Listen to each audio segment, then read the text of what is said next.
आप film critics के बारे में बोल रहे थे, मैंने एक इंटरेस्टिंग वाक्य सुना कि critics are, in actors kind of nightmare on a Friday. So मैं एक वाक्य पढ़ रही थी कि अमर अकबर एंथनी के सेट्स पे आप चाय पीती रहती थी सारा time because of a very funny kind of a comment some actor passed on you. I don't want to, but No, it was not Amar Akbar Anthony said. मैं कॉलेज में थी तब मैं जर्नलिस्ट बन गई थी. मैं कॉलेज से ट्रेन पकड़कर सेट पे जाती थी.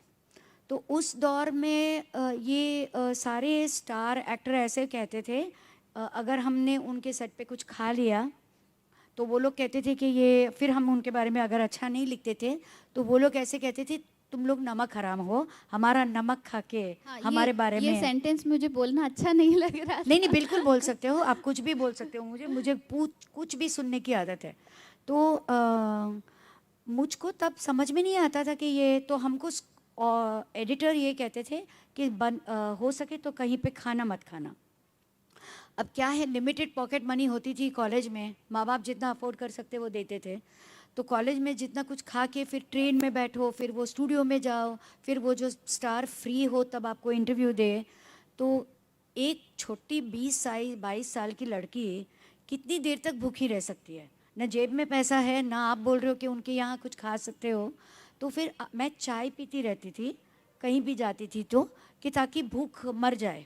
मगर वो इतनी ज़्यादा चाय से ना फिर आगे चलकर बहुत प्रॉब्लम हुई, क्योंकि I was suffering from acidity all the time. But I feel कि ये सारा खाने का मामला बहुत ज़्यादा एग्जैजरेटेड है. क्योंकि अगर कोई स्टार या कोई भी इंसान मेरे घर पे आए या मेरे दफ्तर में आए, तो मैं उस वक्त अगर चाय पी रही हूँ तो चाय ऑफ़र करूँगी, पानी पी रही हूँ तो पानी ऑफ़र करूँगी, और खाना खा रही हूँ तो खाना ऑफ़र करूँगी. उसमें इतनी बड़ी बात क्या है? खा लिया, नहीं खाया नहीं खाया. But journalism over the years has changed so much, ma'am. आप इतने प्रिंसिपल्स के साथ आपने अपना काम किया, लेकिन आजकल के जर्नलिस्ट, आपने स्टेटमेंट दी थी कि they flaunt their star connections.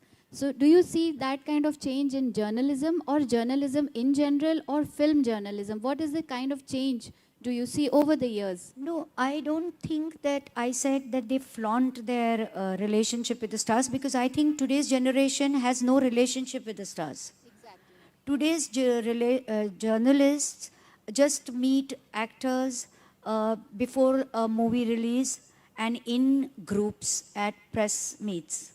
We are the ones who developed a relationship, a personal equation with all the actors, with all the filmmakers, with all the writers, because they were so good to us, they gave us so much time, and we spent time with them. तो हमको उनके बारे में समझ थी, उनको भी थी. मैम, इतना personal connection, I am sure यहाँ बच्चे बैठे हैं, एक इंटरेस्टिंग एनेक्डोट कुछ 2-3 बच्चों को बताइए कि अमिताभ बच्चन जी के साथ कैसा, I mean, you are one to one with the demigods of us common men here. मैं So, एक वाक्या सुनाती हूँ. so are they for real, and how different or how alike they are with us? I mean, वो हमारे जैसे हैं कि हमसे अलग रहते हैं, या हमारे जैसे ही हैं, बात करते हैं? थोड़ा कुछ इंटरेस्टिंग एनेक्डोट्स बताइए. नहीं, वो लोग सब बहुत नॉर्मल होते हैं और बहुत ही नॉर्मल पेश आते हैं. और अगर वो इतने बड़े स्टार्स हैं तो वो इसलिए है क्योंकि वो नॉर्मल है. वो आम लोगों के साथ नॉर्मल नज़र नहीं आते, क्योंकि आम लोग उनको पूछते हैं और उनको गॉड की तरह देखते हैं. तो वो भी इस बात से कतरा जाते हैं. और ये जाहिर है कि क्योंकि आप किसी को अगर नहीं जानते हो तो आप उनके साथ फेमिलियर नहीं हो सकते हो. मैं ये नहीं कहती हूँ कि हम फेमिलियर है, मगर मैं कहती हूँ कि हम नॉर्मल है. आप सोचो कि मैं करीबन 38 ईयर्स से तो मैं लिख रही हूँ. तो 38 ईयर्स में मैंने कितने सुपरस्टार्स को आते और जाते हुए देखा है, कितने सुपरस्टार्स को राइज और फॉल करते हुए देखा है, उनकी पीक पे वो किस तरह से पेश आते हैं वो देखा है. जब वो गिर रहे हैं तब उनके जो एंग्जाइटीज़ होती है, डिप्रेशंस होता है, उसको भी हम देखते हैं. हम सबसे interesting life out of the past year superstars आपको किसकी लगी, या किससे इंटरेक्शन करने में आपको सबसे अच्छा लगा? You written, ma'am has authored 13 books, and out of them I think there's a trilogy on Amitabh Bachchan ji for 3 books you've written, Lata Mangeshkar ji पे लिखा है, तो सबसे इंटरेस्टिंग पर्सनालिटी आपको कौन लगा मैम? नहीं, इंटरेस्टिंग नहीं है, मगर आप क्योंकि मुझे वाकया पूछ रहे हो तो जैसे राजेश खन्ना को जब मैं पहली बार मिली तो राजेश खन्ना फिल्म इंडस्ट्री के, पता नहीं है बच्चों को पता भी है कि नहीं है वो राजेश खन्ना कौन है, पता है? चलो, इसके ट्विंकल खन्ना तो इनको मालूम नहीं है। मालूम है राजेश खन्ना? अक्षय खन्ना, अक्षय कुमार की ससुर, ठीक है, ससुर का मतलब मालूम है?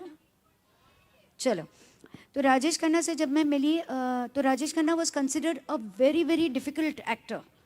तो वो इतनी मुश्किलात कराते थे। मेरे एडिटर ने मुझे जब पहली असाइनमेंट के लिए भेजा तो उसने कहा कि तुम राजेश खन्ना से मिलने जाओगी। तो उनके जो असिस्टेंट एडिटर वहाँ बैठी थी उसने कहा ये तुम क्या कर रहे हो, ये नई लड़की है और तुम उसको राजेश खन्ना के पास भेज रहे हो, वो तो खा जाएगा उसको।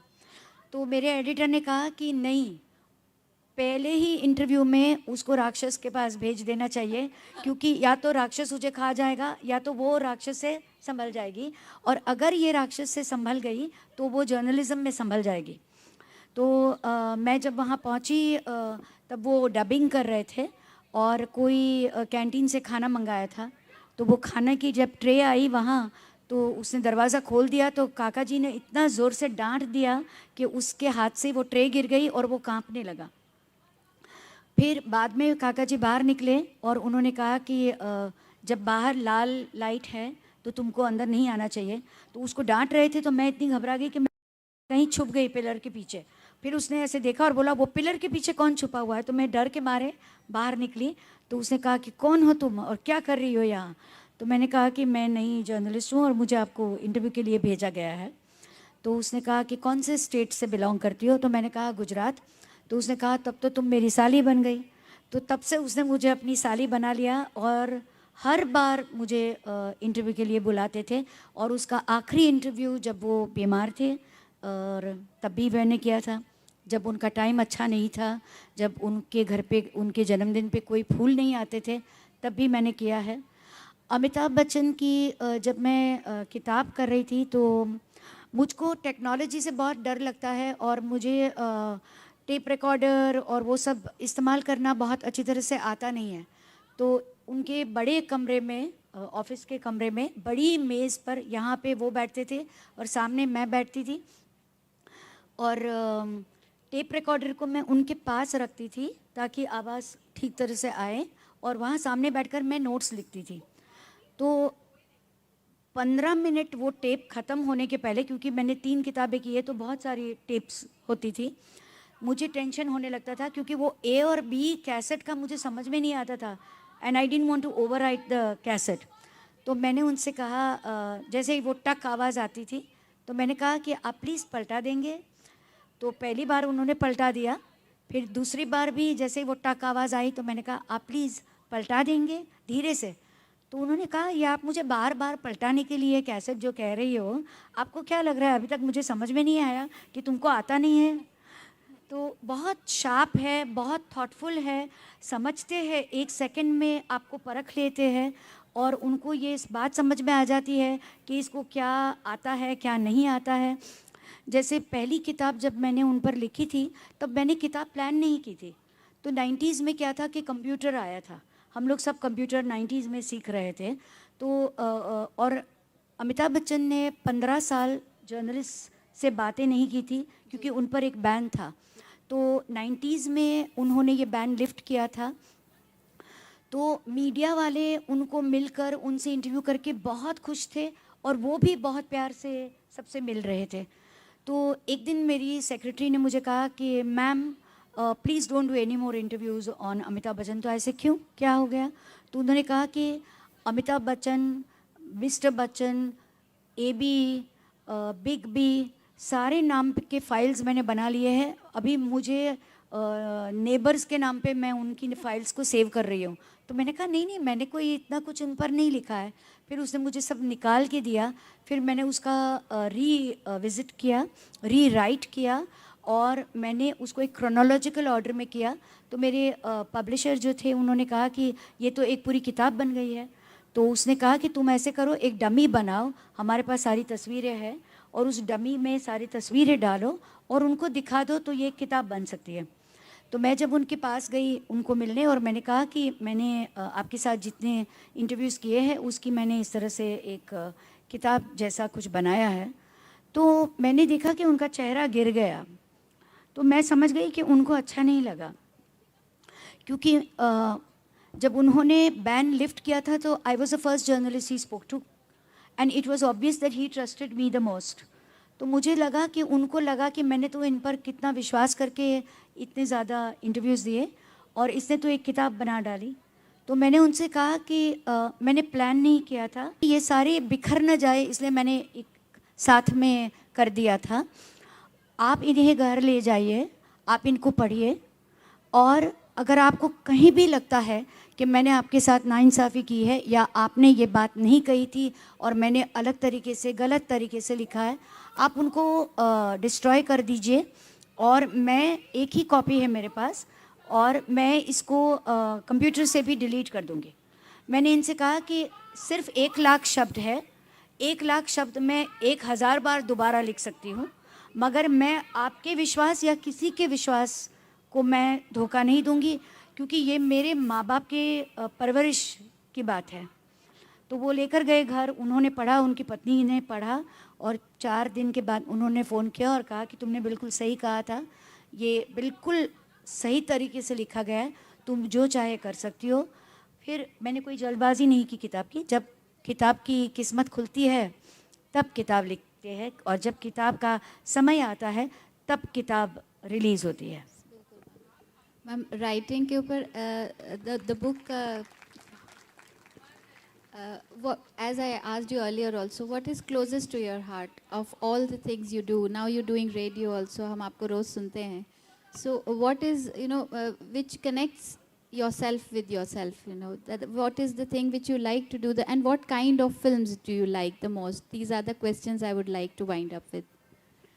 रेडियो में बोलती हूँ, मगर आपको बता दूँ कि रेडियो में बोलना बिल्कुल आसान नहीं था मेरे लिए, क्योंकि मैं कॉन्वेंट एजुकेटेड हूँ, हिंदी पढ़ती नहीं हूँ, लिखती नहीं हूँ। तो पहली बार जब उन्होंने मुझे बुलाया और रिव्यू मैंने किया, तो मैं तो इंग्लिश में करके चली आई। बाद में मुझे वापस बुलाया गया और कहा कि ये इंग्लिश में रिव्यू नहीं चलेगा, हमारी पहुंच बहुत दूर तक है और आपको हिंदी में बोलना पड़ेगा। तो मैंने कहा मुझे हिंदी बोलने की आदत नहीं है, तो मैंने वो रोमन में लिखा जो मैंने इंग्लिश में लिखा था, फिर से ट्रांसलेट दिमाग से करके, और बहुत मुश्किल था मेरे लिए, बहुत बहुत मुश्किल था। और उसके बाद क्योंकि मुझे बार बार बोला गया कि आपकी हिंदी में इंग्लिश मीडियम की वो आती है, तो मैंने सबके साथ हिंदी में बात करना शुरू किया। जहाँ भी मैं जाती थी मैं हिंदी में ही बोलती थी। मैंने इंग्लिश न्यूज़ देखना बंद किया, मैंने हिंदी न्यूज़ देखना शुरू किया ताकि मेरे कानों पर कांस्टेंट हिंदी शब्द आए, और बहुत फ़र्क पड़ा। अभी मेरे जो इंजीनियर है जो मुझे रिकॉर्ड करते हैं, मुझे कहते हैं कि तुम अच्छा कर रही हो और तुम्हारे शब्द भी अलग है, दूसरे रिव्यूअर से अलग है। तो कई बार मैं अटक भी जाती हूँ, जैसे एंग्जाइटी मुझे अगर लिखना हो तो मैं सोचती हूँ, फिर मैं किसी को पूछती हूँ, फिर मुझे कुछ वो 2-3 शब्द देते हैं तो मैं बोलती हूँ नहीं ये नहीं, फिर वो कहते हैं उत्तेजना, तो मैं कहती हूँ हाँ कितना अच्छा वर्ड है उत्तेजना। फिर मैं 2-3 बार अपने आप से उत्तेजना उत्तेजना बोलती रहती हूँ ताकि मैं जब बोलूँ तब ठीक लगे। तो मुझे अच्छा लगता है हिंदी से जुड़ना। डांस का क्या था कि मैं बचपन में मैंने सीखा था और फिर मैंने छोड़ दिया था, और अभी कुछ 6 महीने पहले मुझे एक डांस गुरु मिल गई है। तो इस उम्र में मैंने भरतनाट्यम डांस फिर से करना शुरू किया है, और मेरी गुरु इतनी अच्छी है, मधुपर्णा कुमार, जो नीलाद्री कुमार जो सितारिस्ट है उनकी पत्नी है। तो उन्होंने मुझे 6 महीने में डांस तो सिखाया मगर स्टेज पे भी डाल दिया परफॉर्मेंस के लिए। और मुझे देख सकते हैं, यूट्यूब पे देख सकते हैं। हाँ शायद है यूट्यूब पर। ओके। तो ये कहना मुश्किल है कि मुझे क्या ज़्यादा पसंद है। इंदौर आना पसंद है। Ma'am, one last question. Your crush, Mr. Shashi Kapoor, who's no more with us. I मुझे शशि कपूर से इश्क है, मोहब्बत है, और तब से है जबकि मैं उनको पहली बार मिली थी। और मैगज़ीन ऑफिसेज़ में उस वक्त ऐसे कहते थे सब लोग कि फ़ीमेल रिपोर्टर्स एक दूसरे से लड़ती थी कि शशि कपूर को कौन इंटरव्यू करेगा, मगर मेरे एडिटर ने तय कर लिया था कि जब भी शशि कपूर का इंटरव्यू होगा तो भावना ही करेगी। तो मैं कोई ना कोई बहाना बना के छोटे मोटे सवाल के लिए शशि कपूर के स्टूडियो पहुंच जाती थी, और वो बहुत मोहब्बत से मिलते थे और साथ ही में बहुत कुछ सिखाते थे। क्या होता है जब हम यंग होते हैं, अगर हमको कोई सिखाता है और अच्छी नीयत से सिखाता है तो हम बहुत जल्दी समझ जाते हैं। जैसे एक बार मैं उनके शूटिंग में गई थी, तो उनको मेकअप रूम की कमी थी उस दिन, तो एक ही मेकअप रूम में सारे मेल आर्टिस्ट थे। तो मैं जाते ही शशि जी से बात करना शुरू कर दिया, तो उनके साथ में थे भरत भूषण। तो मैंने उनकी और देखा भी नहीं और बात भी नहीं की। तो शशि जी ने बड़ी बड़ी आंखें बनाई और कहा कि भरत भूषण से मिले। तो मैंने धीरे से उनसे कहा कि मेरी उनके साथ मुलाकात नहीं हुई है। वो खड़े हुए और कहा, मुलाकात नहीं हुई है, परिचय नहीं हुआ है, तुम हो कौन? कल पैदा हुई हो, तानसेन नहीं देखी है, बैजू बावरा नहीं देखी है, तुम कौन हो कि तुम्हारा कोई उनके साथ परिचय कराएगा? उठो, नमस्ते करो। फिर मुझे लेकर गए सेट पे, प्रोड्यूसर से नमस्ते कराया, डायरेक्टर से नमस्ते कराया, राइटर से नमस्ते कराया, कहा कि तुम इनके सेट पे आती हो और तुम हो कौन कि तुम उनसे पहले नमस्ते नहीं करोगे? तो ये सारी बातें वो सिखाते थे। जैसे कहा था मैंने कि मैं इंग्लिश मीडियम से हूँ, तो फांसी PHAANSI होता है, हम लोग जो है फांसी बोलते थे, FAANSI। तो उन्होंने कहा फांसी कुछ नहीं होता है, फांसी होता है। तो फ और फ में फ़र्क सिखाते थे, किस तरह से उठना बैठना, किसके साथ कैसे बात करना चाहिए। फिर जैसे ही वो ज़्यादा बीमार होने लगे तो पृथ्वी थिएटर में ही मुलाकात होती थी, तो मैं भाग के उनको गले लगती थी और कहती थी कि you are my boyfriend and I just love you. और हमेशा मैं उनके साथ एक तस्वीर निकालती थी। उनके बच्चे कहते थे, क्यों तुम पसंद करती हो, क्यों प्यार करती हो इतना? फिर जब वो आखिरी दिन जब उनको क्रेमेटोरियम में हम गए थे, तो संजना कपूर ने मुझे एकदम गले लगाकर कहा कि तुम्हारा बॉयफ्रेंड नहीं रहा ना। तो शशि कपूर से पूरी फिल्म इंडस्ट्री बहुत मोहब्बत करती थी। वो पहले सुपरस्टार थे जो इंटरनेशनल सिनेमा में काम किया। वो पहले एक्टर थे जिन्होंने जब पैसा कमाया तो थिएटर में पैसे डाले। वो पहले सुपरस्टार थे जिन्होंने मेन स्ट्रीम सिनेमा में काम करके पैरेलल सिनेमा फिल्म मेकर्स के साथ फिल्में बनाई, जैसे श्याम बेनेगल के साथ कलयुग, श्याम बेनेगल के साथ जुनून, गिरीश कर्नाड के साथ उत्सव, गोविंद निहलानी के साथ विजयता। वो अपने थिएटर को शशि कपूर थिएटर कह सकते थे, जैसे राज कपूर ने राज कपूर स्टूडियो बनाया था। मगर उनका ये सपना था कि पापा जी यानी पृथ्वीराज कपूर, उनके पिताजी जो पृथ्वी थिएटर चलाते थे हमारे से आगे वाली पीढ़ियों में, पिछली वाली पीढ़ियों में, उनके नाम का उन्होंने पृथ्वी थिएटर बनाया और कहा कि ये नॉन प्रॉफिट थिएटर होगा। और जब शुरुआत की थी तब 10 रुपये की टिकट थी, और कहा कि एक ऐसा प्लेटफॉर्म होगा कि रंगमंच के सारे लोग यहाँ इकट्ठा होंगे। और क्या माहौल है, क्या जगह है। अगर आप मुंबई आओ तो पृथ्वी थिएटर ज़रूर आना। थैंक यू मैम, आपसे बातों का सिलसिला बहुत मज़ा आ रही है, लेकिन वक्त की पाबंदी है। Thank you so much ma'am, it was a आखिर प्लेजर। में मैं ये कहना चाहूँगी कि प्रवीण शर्मा बहुत मेहनत करते हैं, बहुत पैशनेटली ये इंदौर लिट फेस्ट ऑर्गेनाइज करते हैं। हर सेशन में मैं बैठते हैं, वो सबको सुनते हैं, सबकी खातिरदारी भी करते हैं। तो मैं उनको आशीर्वाद देती हूँ कि हर साल उनका फेस्टिवल इससे भी बड़ा हो, और बड़े आए बुज़ुर्ग आए, छोटी उम्र के बच्चों का भी आना बहुत ज़रूरी है। आज सारे बच्चों को देखकर मुझे बहुत अच्छा लगा। बहुत धन्यवाद भावना जी, आपका स्नेह हमारे साथ बना रहे, और हम जब भी आपसे रिक्वेस्ट करते हैं आप बहुत ही सदाशयता से, उदारता से हमारे निमंत्रण को स्वीकार करके पधारती हैं। बहुत धन्यवाद।